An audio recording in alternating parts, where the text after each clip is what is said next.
توقف دیتا ہوا پھر بولا، ہو سکتا ہے یہ وہی لوگ ہوں۔ اس نے خدشہ ظاہر کیا تو راغب نے اسے سلگتی نگاہوں سے دیکھا۔ مجھے وہ لوگ چاہیے جبران، اس نے سرد مہری سے کہا۔ جبران نے سر ہلایا تھا۔ راغب چپ چاپ بیٹھ گیا تھا۔ اس کا دماغ تیزی سے چل رہا تھا۔ اسے کچھ بہت جلد کرنا تھا، لیکن اس بچے کو ردھم کی زندگی میں لانا بہت مشکل معمہ تھا، جس کو راغب آسانی سے حل نہیں کر پا رہا تھا۔ وہ بہت الجھ گیا تھا۔ کلب کی بالائی منزل پہ ڈسکو لائٹس گھوم کر کھڑکیوں کے شیشوں سے ٹکراتی تیرگی کا منہ چڑھا رہی تھی۔ باہر کا سناٹا سرد تھا اور ہوا سرسرا رہی تھی۔ درخت خاموشی سے اس عمارت کو دیکھ رہے تھے جہاں پہ اسد کی زندگی کا فیصلہ ہونا تھا۔ ابھی تو وہ جہنم بھگت رہا تھا۔ وہ شیشے کے سامنے بغیر شرٹ کے کھڑا تھا۔ اس کے چہرے پر سرد مہری تھی، آنکھوں میں کوئی بھی احساس باقی نہیں تھا۔ وہ خود کو آئینے میں ایسے گھور رہا تھا جیسے کسی انجان شخص کو دیکھ رہا ہو۔ سامنے موجود عکس کے چہرے پر ہلکی سی مسکراہٹ تھی، بال بکھرے ہوئے تھے، اس کا بغیر شرٹ کا وجود خوبصورت دکھائی دیتا تھا۔ اس کے کثرتی بازو اور چوڑے شانے وضاحت سے شیشے میں دکھائی دیتے تھے۔ تبھی اس نے اپنے سیدھے بازو کو شیشے کی طرف کیا تو وہاں پر موجود زخم اب ماند پڑ چکا تھا۔ اس نے ہاتھ اٹھا کر اس زخم کو چھوا اور آنکھیں موند لی، یوں جیسے اس زخم سے جڑی یادوں کو سوچ رہا ہو۔ جس رات اسے گولی لگی تھی وہ اسپتال نہیں گیا تھا۔ اپنے رومال سے بازو کو باندھ کر وہ گھر آ گیا تھا۔ بہت دقت سے گاڑی سے نکل کر اس نے دروازے کو نوک کیا، لیکن درد کی شدت اتنی تھی کہ اس سے زیادہ دیر کھڑا ہوا نہیں جا رہا تھا۔ اسی لیے اس نے اپنی جیب کو ٹٹولا، وہاں سے ڈپلیکیٹ چابی نکالی اور کی ہول میں ڈال کر وہ دروازہ کھول چکا تھا۔ بے ڈھنگ قدم اٹھاتا وہ راہداری کے بعد لاؤنج سے اپنے کمرے میں داخل ہو گیا تھا۔ کمرے میں خاموشی چھائی تھی۔ رات کے اس پہر اس کے انتظار میں کوئی بھی نہیں اٹھا ہوا تھا۔ ویسے بھی اس گھر میں ان دونوں کے علاوہ کوئی تیسرا نہیں تھا۔ سامنے بیڈ پر بے خبر سوئی لڑکی دھڑام سے دروازہ کھلنے پر ڈر کر جاگ گئی۔ سرہانے کے قریب رکھے اپنے دوپٹے کو اٹھا کر اس نے سینے پر پھیلا لیا اور سائڈ ٹیبل پر موجود لیمپ کے بٹن پر ہاتھ مارا تو کمرہ روشن ہو گیا۔ تکلیف میں ڈوبا اپنے شوہر کا چہرہ دیکھ کر وہ ٹھٹکی۔ آنکھوں میں جو نیند تھی وہ لمحوں میں غائب ہو گئی۔ وہ عجلت میں اٹھی، پریشانی سے آگے بڑھی۔ کمرے کی تمام روشنیاں جلا کر اس نے اپنے شوہر کو تھاما تھا۔ یہ سب کیا ہوا؟ یہ خون کیسا ہے؟ سفید رومال سے بہہ کر آنے والے خون کے قطروں کو دیکھ کر وہ حواس باختہ ہوئی تھی۔ وہ خاموشی سے بیڈ پر بیٹھ گیا تھا۔ تکلیف پر قابو پاتے ہوئے اس نے اپنی شریک حیات کو دیکھا جو رونے کے لیے تیار تھی۔ میں ٹھیک ہوں۔ اس نے ایک گہرا سانس بھر کے یوں ظاہر کرنا چاہا جیسے اسے کچھ بھی نہیں ہوا، لیکن سامنے کھڑی نازک سی لڑکی اس کے چہرے کی تکلیف اور اس کے بازو سے نکلتے خون کو دیکھ رہی تھی۔ ہمیں اسپتال جانا چاہیے، وہ بولی۔ اس کے شوہر نے سر دائیں بائیں ہلایا۔ نہیں، ہم اسپتال نہیں جائیں گے۔ تم الماری سے مجھے میرا سامان لا دو۔ وہ اپنی شرٹ کے بٹن کھول رہا تھا۔ شرٹ کو ایک طرف فرش پہ پھینکتے اس نے اپنے بازو کو سامنے کیا۔ لڑکی کی آنکھوں میں آنسو بھر گئے تھے۔ وہ سر دائیں بائیں ہلا رہی تھی۔ نہیں، زخم گہرا ہے، آپ پلیز میری بات مان لیں، ڈاکٹر کے پاس چلے، اس کا علاج گھر پر نہیں ہوگا۔ سامنے بیٹھے شخص نے بڑھتی تکلیف اور بدن میں پھیلنے والی بے چینی سے عاجز آتے ہوئے اس لڑکی کو گھور کر دیکھا۔ کبھی زندگی میں میری بات بھی مان لیا کرو۔ میں کہہ رہا ہوں میں ٹھیک ہوں، میرا سامان لا دو بس۔ میں نے ایسی بہت سی گولیوں کا علاج گھر ہی کیا ہے، تم جاؤ، جو میں کہہ رہا ہوں وہ کرو، تمہاری مہربانی ہوگی۔ وہ لہجے کو نرم رکھنے کی ہر ممکن کوشش کرتے ہوئے گویا ہوا تھا۔ لڑکی کو سمجھ نہ آیا وہ کیا کرے۔ چند پل وہ کھڑی رہی، پھر جب اس کے شوہر کی آواز دوبارہ اس کے کانوں میں غراہٹ کی صورت گونجی تو وہ تیزی سے الماری کی طرف بڑھی تھی۔ بکھرے بالوں کو سمیٹ کر اس نے جوڑا بنایا دوپٹے کو کراس کر کے کمر پر باندھا اور الماری سے ایک ڈبہ نکال لائے جس میں میڈیکل اشیاء موجود تھیں۔ وہ گھٹنوں کے بل اپنے شوہر کے سامنے بیٹھ گئی تھی۔ اس کا ارادہ شاید اس کا شوہر جان چکا تھا۔ اس کے شوہر نے سر دائیں بائیں ہلایا۔ تم کمرے سے باہر چلی جاؤ، میں خود کر لوں گا۔ تم یہاں رہو گی تو مجھے تکلیف زیادہ ہوگی کیونکہ تم یہ سب برداشت نہیں کر سکو گی، لڑکی نے اپنے بہتے آنسو کو ہاتھ کی پشت سے صاف کیا۔ بھیگی پلکوں کو اٹھا کر کرب میں ڈوبے چہرے کو دیکھتی وہ بولی، میں میڈیکل کی اسٹوڈنٹ تھی، آپ کو شاید یاد نہیں ہے، میں کر لوں گی۔ سامنے بیٹھا شخص مسکرایا۔ اس کی کانپتی انگلیوں کو اپنے ہاتھ میں تھام کر اس نے نرمی سے اس کی انگلیوں پر بوسہ دیا اور بولا، ہر بات پر ضد نہیں کرتے، تم سب کر سکتی ہو، بس تم سے میرا علاج نہیں ہوگا، میں تمہاری کمزوری ہوں، ہے نا؟ اس کا یہ کہنا تھا کہ لڑکی جو ضبط سے اسے حوصلہ دے رہی تھی بالکل ٹوٹ گئی۔ اس نے اپنے ہاتھوں میں چہرہ چھپا لیا۔ اس کی سسکیاں سامنے بیٹھے شخص کے دل پر تیزاب کی طرح گر رہی تھیں۔ ہاتھ بڑھا کر اس نے ریشمی بالوں میں انگلیاں چلائیں اور پھر پیار سے بولا، باہر چلی جاؤ، میں تمہیں ابھی بلا لوں گا، میں ٹھیک ہوں، پریشان نہیں ہوتے۔ لڑکی نہ چاہتے ہوئے بھی اٹھی اور پھر وہ کمرے سے باہر چلی گئی۔ دروازہ وہ بند کر چکی تھی۔ اندر بیٹھے شخص نے اس ڈبے میں سے ایک انجیکشن نکالا، اسے اپنے بازو میں لگاتا وہ بازو کو سن کر چکا تھا۔ پھر چھوٹی سی کینچی نما چیز سے وہ گولی نکال رہا تھا۔ ایک جھٹکے سے گولی نکال کر اس نے روئی کے بڑے بڑے ٹکڑے بازو پر تھپکنا شروع کر دیے، جہاں سے خون شدت سے نکل رہا تھا۔ گولی زیادہ گہرائی میں نہیں گئی تھی، اس لیے آسانی سے نکل گئی تھی، اور بازو سن ہونے کی وجہ سے درد کی شدت نہ ہونے کے برابر تھی۔ وہ سکون سے اب بیٹھا اپنے بازو سے خون صاف کر رہا تھا۔ روئی کے ٹکڑوں کو بار بار بازو پر لگاتا وہ بیڈ پر احتیاط سے رکھ رہا تھا کہ بیڈ شیٹ پر خون کا دھبا نہ لگ جائے، کیونکہ وہ جانتا تھا اگر اس کی بیوی کے آنے سے پہلے اس نے یہ سب صاف نہ کیا تو وہ مطمئن نہیں ہوگی اور پوری رات ڈرتی رہے گی۔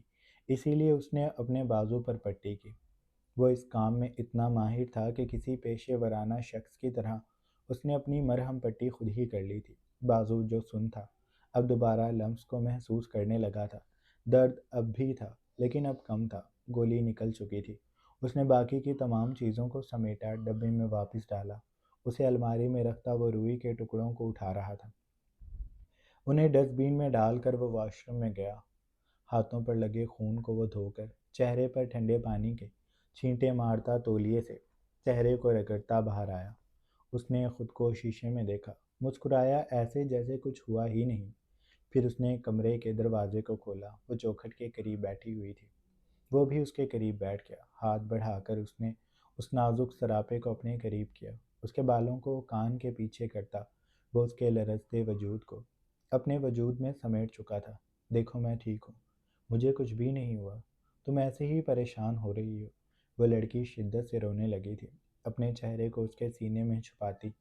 وہ ابھی بھی خون کی بو کو محسوس کر سکتی تھی، چاہے اس کا شوہر کچھ بھی کہے، لیکن وہ جانتی تھی کہ تکلیف بہت زیادہ ہو رہی ہوگی، اور یہ سب تو معمول کا حصہ تھا۔ اس نے ایسی زندگی تو نہیں چاہیے تھی۔ آپ یہ سب چھوڑ کیوں نہیں دیتے؟ اس کے سوال پر وہ بے ساختہ ہنس دیا۔ یہ سوال تقریباً ہر روز کا ہوتا تھا۔ اگر میں یہ سب چھوڑ دوں گا تو کھاؤں گا کہاں سے؟ وہ مذاق اڑانے والے انداز میں دلچسپی سے بولا تو لڑکی نے بھیگی آنکھوں سے اس کی جانب دیکھا۔ آنکھوں میں ناراضی تھی۔ سامنے بیٹھے اس کے شوہر کو بے ساختہ اس پر پیار آیا۔ ناراض آنکھوں پر لب رکھے وہ پیچھے ہونے لگا، لیکن اسے شانوں سے پکڑے رکھا تھا۔ ابھی پیچھے مت ہونا، مجھے پہلے ناراضی دور کرنے دو، پھر تمہاری بات کا جواب دوں گا۔ وہ اس کی آنکھوں کے بوسے لینے کے بعد اسے دیکھتے ہوئے بولا، میں یہ سب نہیں چھوڑ سکتا، تم بھی جانتی ہو اور میں بھی۔ تم یہ سوال کر کے بس مجھے شرمندہ کرتی ہو۔ میرے پاس اس کے علاوہ کوئی دوسرا ہنر نہیں ہے، میرا دماغ اسی میں ہی چلتا ہے اور میں یہ سب ہی کر سکتا ہوں، اس کے علاوہ مجھے کچھ نہیں آتا۔ تمہیں اس سب کا عادی ہونا پڑے گا۔ وہ اسے سینے سے لگا کر اس کی کمر کو سہلا رہا تھا۔ وہ لڑکی خاموش تھی اور یہ سب باتیں جانتی تھی، لیکن جب بھی وہ اپنے شوہر کو تکلیف میں دیکھتی تھی اس کا دل پھٹنے کو ہو جاتا تھا۔ وہ خاموشی سے اپنے شوہر کے سینے سے لگی ہوئی تھی۔ شوہر نے بھی آنکھیں موند لی تھیں، اور وہ رات جب اس نے دوبارہ آنکھیں کھولی ماضی کی دھول بن کر آنکھوں سے اوجھل ہو گئی۔ وہ اس وقت شیشے میں تنہا کھڑا تھا۔ بازو کا زخم بھر چکا تھا، لیکن دل کا زخم بھرنے کا نام نہیں لیتا تھا۔ لیکن یہ اس کی نوکری کا تقاضا تھا۔ وہ لوگ کسی سے بھی محبت نہیں کر سکتے۔ محبت انسانوں کو کمزور بناتی ہے، اور کمزوری اس پیشے کی سب سے بڑی دشمن ہے۔ یہ انسان کو ہرا دیتی ہے، اور اب اس کے پاس ایسی کوئی بھی کمزوری باقی نہیں تھی۔ وہ تنہا تھا، بالکل تنہا۔ وہ شایان کے کیبن میں بیٹھی ہوئی تھی۔ شائستہ اس کے چہرے پر میک اپ کو درست کر رہی تھی۔ ہاتھ باتھ روم سے نکلنے سے پہلے شایان نے اس کے گال پر انگوٹھا رکھ کر اسے سہلاتے ہوئے مدھم سرگوشی نما آواز میں کہا، میں جا رہا ہوں، تم اپنا میک اپ درست کر کے آؤ، سارا کاجل پھیل گیا ہے۔ اگلی بار مجھے غصہ مت دلانا، ورنہ اب تو تھوڑے میں چھوڑ دیا، اگلی بار اس سے زیادہ کروں گا۔ وہ شرارت بھرے انداز میں اس کے لبوں پر اپنے لبوں کو مس کرتے ہوئے بولا، تو نمل نے بے اختیار اس کے سینے پر مکہ مارا۔ شایان نے اداکاری کرتے ہوئے سینہ تھام لیا۔ دل توڑنے کا ارادہ ہے۔ اس کے دل کے مقام پر مکہ جو لگا تھا تو وہ تڑپ کر بولا۔ نمل نے خفگی سے سر جھٹکا۔ آپ بہت ظالم ہیں، وہ اپنا رخ موڑ کر بولی تھی۔ شایان نے اس کے شانوں کو پیچھے سے تھاما۔ اپنے آپ کو وہ اس کی پشت سے حد درجہ قریب لا کر خود کو نمل کی کمر پر محسوس کرواتے ہوئے خمار میں بولا، میں اس سے بھی زیادہ ظالم ہوں، یہ تو میری محبت تھی، میرا جنون ابھی باقی ہے۔ وہ یہ کہہ کر اپنے ہاتھ کاندھوں سے سرکاتا گردن سے نیچے لانے لگا تو نمل نے انہیں تھام لیا۔ اب آپ جائیں یہاں سے، میں تھوڑی دیر میں آ رہی ہوں۔ وہ اس سے دور ہو گئی تھی۔ شایان مسکرایا، سر کو ہلا کر وہ باتھ روم سے نکلنے سے پہلے بولا تھا، میرے کیبن میں چلی جانا، میں شائستہ کو بھیج رہا ہوں، بہت میک اپ کر کے آتی ہے، اس کے پرس میں ہر وقت میک اپ رہتا ہے، تمہاری مدد کر دے گی۔ وہ آنکھ دبا کر کہتا اپنے کوٹ اور شرٹ کو درست کرتا باتھ روم سے نکل گیا تھا، اور اب نمل شایان کے کیبن میں بیٹھی پرانی یادوں کو تازہ کرتی اپنی ٹیبل اور کرسی کو دیکھ رہی تھی، جہاں پر وہ بیٹھ کر شایان کے ساتھ کام کرتی تھی، اور آج وہ ٹیبل اور کرسی خالی پڑی تھی کیونکہ وہ شایان کی پاور چیئر پر پورے اعتماد سے بیٹھی تھی۔ اب یہ کیبن، یہ ریسٹورنٹ اس کے شوہر کا تھا، اور جو کچھ اس کے شوہر کا تھا وہ سب نمل کے حصے میں بھی آنا تھا۔ شائستہ نے اس کے میک اپ کو درست کیا، بالوں میں برش پھیر کر اس نے شیشہ نمل کے سامنے کیا تو نمل مطمئن انداز میں مسکرا دی، اس کا شکریہ ادا کرتی وہ دوپٹے کو دوبارہ سینے پر پھیلا کر کیبن سے نکل گئی تھی۔ اس ڈپارٹمنٹ میں پہنچ کر نمل نے روز اور ڈینیل کو دیکھا، جو اس کی نگاہیں شایان پر گئیں، جو کرسی پر بیٹھا موبائل کی جانب متوجہ تھا۔ روز ڈینیل کی طرف جھکی، اس کے کان میں سرگوشی نما کچھ کہہ رہی تھی، اور ڈینیل اس کی بات پر ہنستا دھیرے دھیرے جواب دے رہا تھا۔ نمل جب ان کے قریب پہنچی تو شایان نے اس کی کرسی کو ٹھیک کیا، وہ دوبارہ بیٹھ گئی تھی۔ ڈینیل نے نمل کو دیکھتے ہی سوال کیا، آپ ٹھیک ہیں؟ وہ فکر مندی سے بولا تھا۔ نمل نے سر ہلایا، جی میں ٹھیک ہوں۔ اس کے بعد وہ لوگ چائے کی جانب متوجہ ہوئے تھے، جو اس ریسٹورنٹ کی خاص چائے تھی۔ ڈینیل اس کی تعریفیں کرتا شایان کو بتا رہا تھا کہ اسے شایان کے ریسٹورنٹ کا کھانا اور ماحول کتنا اچھا لگا۔ روز بھی ہاں میں ہاں ملا رہی تھی۔ شایان کے ہاتھ میں نمل کا ہاتھ تھا۔ ایک بار پھر اس کی بے پرواہی میں بھی پرواہ تھی۔ وہ بے شک ڈینیل کی جانب متوجہ تھا، لیکن یوں لگتا تھا جیسے اس کی دو آنکھیں نمل پر بھی جمی ہیں۔ نمل اس کے نہ دیکھنے پہ بھی اس کی آنکھوں کے حصار میں رہتی تھی۔ وہ گھر لوٹا تو ردھم اس کی منتظر تھی۔ ردھم کو دیکھ کر اس کے چہرے پر مسکراہٹ بکھر گئی تھی۔ بنگلے پر رات پھیلی ہوئی تھی۔ لان کے درخت اور پودے خاموشی سے سرسراتی ہوا میں اپنے سروں کو خم دے کر جھول رہے تھے۔ اندر روشنیاں بکھری ہوئی تھیں۔ وہ راغب کے ساتھ کمرے میں آ گئی تھی۔ راغب کا انداز نارمل تھا، لیکن اندر اس کے طوفان برپا تھا۔ وہ دونوں جب سونے کے لیے لیٹے تو راغب ردھم کے اوپر آ گیا۔ اپنے دونوں ہاتھوں کو اس کے اطراف میں رکھتا وہ ردھم کے وجود سے اوپر ہوتا اس کی آنکھوں میں دیکھتے ہوئے بولا، میں آج بہت تھک گیا ہوں۔ وہ سچ مچ تھک گیا تھا۔ اس کے اعصاب پر تھکن اس قدر سوار تھی کہ یوں لگتا تھا جیسے بدن ٹوٹ رہا ہو۔ ردھم نے ہاتھ اٹھا کر اس کے بالوں میں انگلیاں چلانا شروع کر دی، دوسرے ہاتھ کو اس کے گال پر رکھ دیا، اپنی گردن کو اونچا کرتی وہ اس کے لبوں سے لمس کرتے ہوئے بولی، میں آپ کی تھکن اتاروں؟ اس کی آنکھوں میں دھواں سا بھرنے لگا تھا، جسم سوکھی لکڑی کی طرح ہو گیا تھا۔ وہ چٹکنے لگی تھی۔ راغب جو اس سے کچھ انچ اوپر تھا اس کے وجود سے اٹھتی حدت ردھم کے سوکھتے بدن کو آگ جیسی تپش دے رہی تھی۔ اس کی ایڑیاں بے چینی سے بیڈ پر رگڑنے لگی تھی۔ راغب کی آنکھوں میں بھی سرخی سی دکھائی دینے لگی۔ وہ بیڈ پر اپنی جانب والے حصے پر لیٹ گیا۔ انداز بے پرواہ سا تھا، وہ بالکل سیدھا لیٹا ہوا تھا۔ ردھم نے اس کی شرٹ کے بٹنوں کو کھولا، اس کے وجود سے شرٹ کو ایک طرف کر دی۔ اس کے پیٹ پر بیٹھ گئی تھی، سینے پر دونوں ہاتھوں کو رکھتی وہ اس کے لبوں پر جھکی تھی۔ وہ لبوں کو چومنے ہی لگی تھی کہ راغب نے سر دائیں بائیں ہلایا، چہرے کو پیچھے کرتے ہوئے بولا، میری تھکن ایسے نہیں اترے گی، مجھے آج تھوڑا زیادہ چاہیے۔ اس نے ردھم کو ایک جھٹکے سے دوبارہ بیڈ پر لٹایا اور پھر اب کی بار وہ خود ردھم کے اوپر آیا تھا۔ ردھم کی جانب کے ہر پردے کو ایک ایک کر کے ہٹاتا، ردھم کے خوبصورت وجود کو اپنے سامنے عیاں کرتا۔ وہ اس کے وجود کو وضاحت سے دیکھ رہا تھا۔ گردن سے نیچے نگاہیں پھسلتی اس کی نسوانی خوبصورتی اور پھر پیٹ پر ٹھہر گئی۔ بیلی بٹن سے کچھ دور ایک زخم بنا ہوا تھا جو اب مدھم سا دکھائی دیتا تھا۔ راغب نے اس کے زخم پر جھک کر لب رکھے۔ ردھم نے آنکھیں موند لی تھیں، ایک ٹانگ کو اٹھاتے وہ راغب کے گھٹنے پر رکھ چکی تھی۔ راغب دوبارہ اس کے اوپر آیا، وہ زخم پر ہاتھ رکھے ہوئے تھا، انگوٹھے سے اسے سہلاتا وہ ردھم کی گردن کو پشت سے تھام کر اس کا چہرہ اوپر کر کے اس کے لبوں پر تشنگی کے عالم میں ٹوٹ گیا۔ پھر وہ ہر طرح سے ردھم کو اپنی باہوں میں سمیٹ کر اس کی گردن اور پھر دھڑکتے دل کو اپنی بے رحم محبت کا نشانہ بناتا اسے تھام کر گود میں کر چکا تھا۔ محبت ان دونوں کے درمیان منہ زور طوفان کی طرح تڑپ رہی تھی، لیکن کچھ بندشیں ابھی باقی تھیں جن کو عبور کرنا ابھی ممکن نہیں تھا۔ اس لیے راغب بپھری ردھم کے مومی وجود کو اپنی انگلیوں پر محسوس کرتا، اپنے لبوں سے چومتا خود کو سکون دے رہا تھا، لیکن یہ سکون عجیب عذاب بن کر اس کے اعصاب پر سوار ہو رہا تھا۔ جتنا وہ ردھم کے قریب ہوتا، اپنے لبوں سے اسے محسوس کرتا، اتنا ہی اس کا وجود بے چین ہو رہا تھا۔ تبھی وہ ایک دم سے رک گیا۔ ردھم جو گہرے گہرے سانس بھر رہی تھی، اس کے اچانک رک جانے پر اسے تعجب سے دیکھنے لگی۔